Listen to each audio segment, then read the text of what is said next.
About a quarter before the hour. Joining us now from Rewire.news is Jessica Mason Pieklo.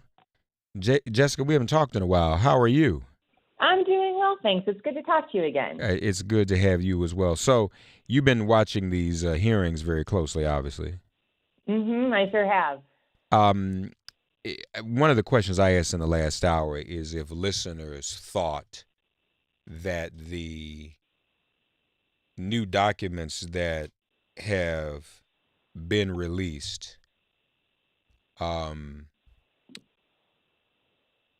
going to affect the swing senators, because now it's no longer up in the air what he is doing or what his position is when it comes to Roe v. Wade. He said it's not settled law. Mhm. Mhm. What do you think I about that? Yeah, I think this document fight with Kavanaugh is really important and very interesting for a couple reasons. One, as you said, he has a judicial record that's hostile to reproductive rights, but has done sort of a charm offensive with senators and insisting that he respects precedent and that he's not really a right-wing ideologue and partisan operative, and that has worked so far. What is interesting is that it took a lot of cover-up to get there, and so as senators Cory Booker and Kamala Harris and Mazie Hirono and Senator Blumenthal finally just said enough is enough and started actually leaking documents out that had been marked as committee confidential. And we can talk about how screwed up and messed up that whole process was too. Then Kavanaugh really had to be held accountable to his own words and actions, and showed that made him quite comfortable. In fact, he artfully dodged some questions, and there were others where he, came at least very close to the line, if not crossed it, to perjuring himself. So the question for me on those swing senators is, A, does the substance of his opinions matter? Are you going to vote for him anyway, like they did with Justice Gorsuch? Or does the fact that this system, which is actually a constitutional check on power, has been so abused and so manipulated that this is a tainted seat on the court now? We talk about Gorsuch as a stolen seat, but Kavanaugh's is really just poisoned by this whole process and by the cloud that's hanging over from the variety of scandals, whether it's the Russia investigation, whether it's his ties to Judge Kaczynski and the Me Too abuse allegations and what Kavanaugh knew, and to the extent that he, didn't participate but didn't report up like he has an obligation to. These are very serious questions. Yeah, they are. But talk to us too about the committee confidential documents, because there was even some confusion yesterday, and I even had a listener call this morning and say, well, the Democrats only released what became public, just yesterday morning? Mm-hmm. Yeah. So it is a confusing process, in part because when it works how it's supposed to work, it's really dull. So the papers that are at issue here that have been marked committee confidential, because we've got like piles of papers coming in from different areas. So the ones that we're really focusing in on are the ones from Kavanaugh's time in the Bush White House. Right. And those normally, in the routine course of things, are released via the National Archives through a process that has been controlled and sort of outlined by the Presidential Records Act. And Amani Gandhi and I actually did a little podcast episode about this, so I won't go into too much detail, but the Presidential Record Act is a response to Watergate and Nixon erasing tapes and destroying evidence. And so there's a real actual legacy and history of corruption that the Presidential Records Act is intended to remedy and promote transparency. So normally the archives would release those documents. And Charles Grassley sent a letter to the archives, and they said, great, we'll work on the documents. You'll have them sometime by the end of October, because Kavanaugh's been around for a long time. We got a lot of documents to go through. Grassley said that's not good enough. We're still going to have the hearings. And then Bill Burke, who is a private attorney and represents the Bush White House, has been hand selecting which documents are released to the committee. And this is a problem because, A, it's outside of the scope of the Presidential Records Act, so there's not actually any binding law for Burke to be in charge of doing this. And it's so out of the norm, the National Archives have said, this is not our process. We can't confirm what Burke is releasing. So that's the backdrop of this.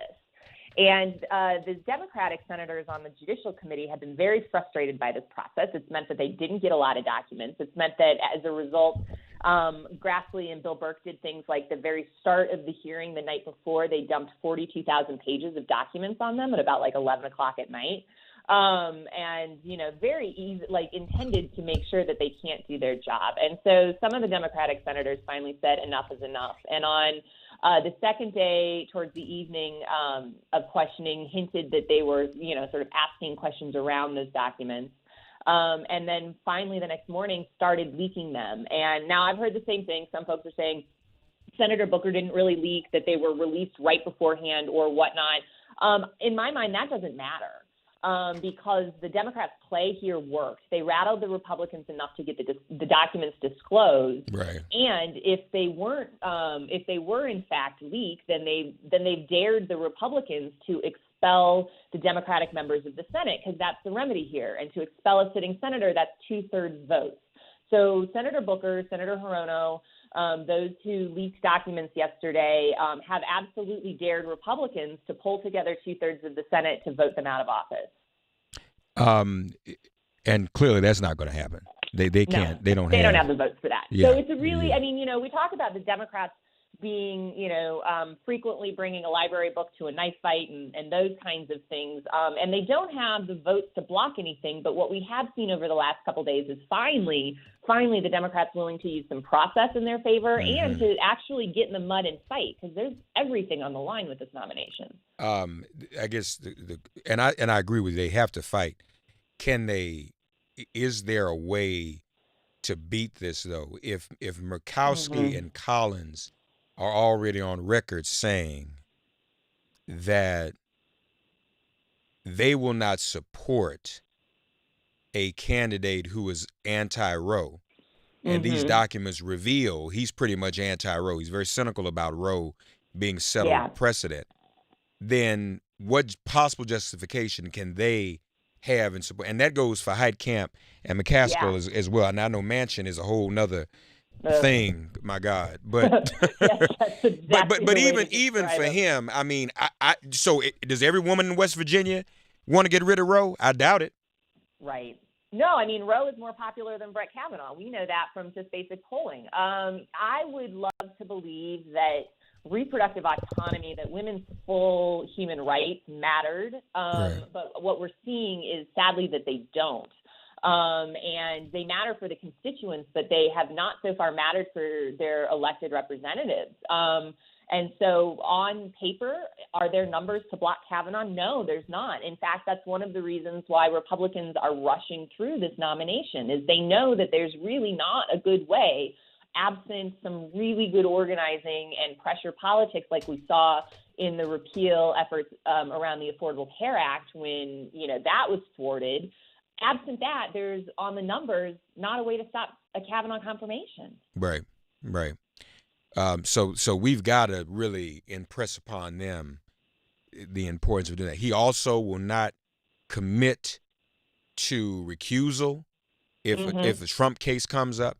And then there were other things in those documents as well that pretty much showed that not only is he against affirmative action, Jessica, but what he does. Am I phrasing this right? He does not see Native Hawaiians as a protected class. Yeah, there was a really, and Senator Hirono really dialed in on this. There was a case that involved, federal benefits going to Hawaiian tribes, and Kavanaugh wrote about it and said effectively that Native Hawaiians weren't indigenous enough to qualify for race-conscious benefits.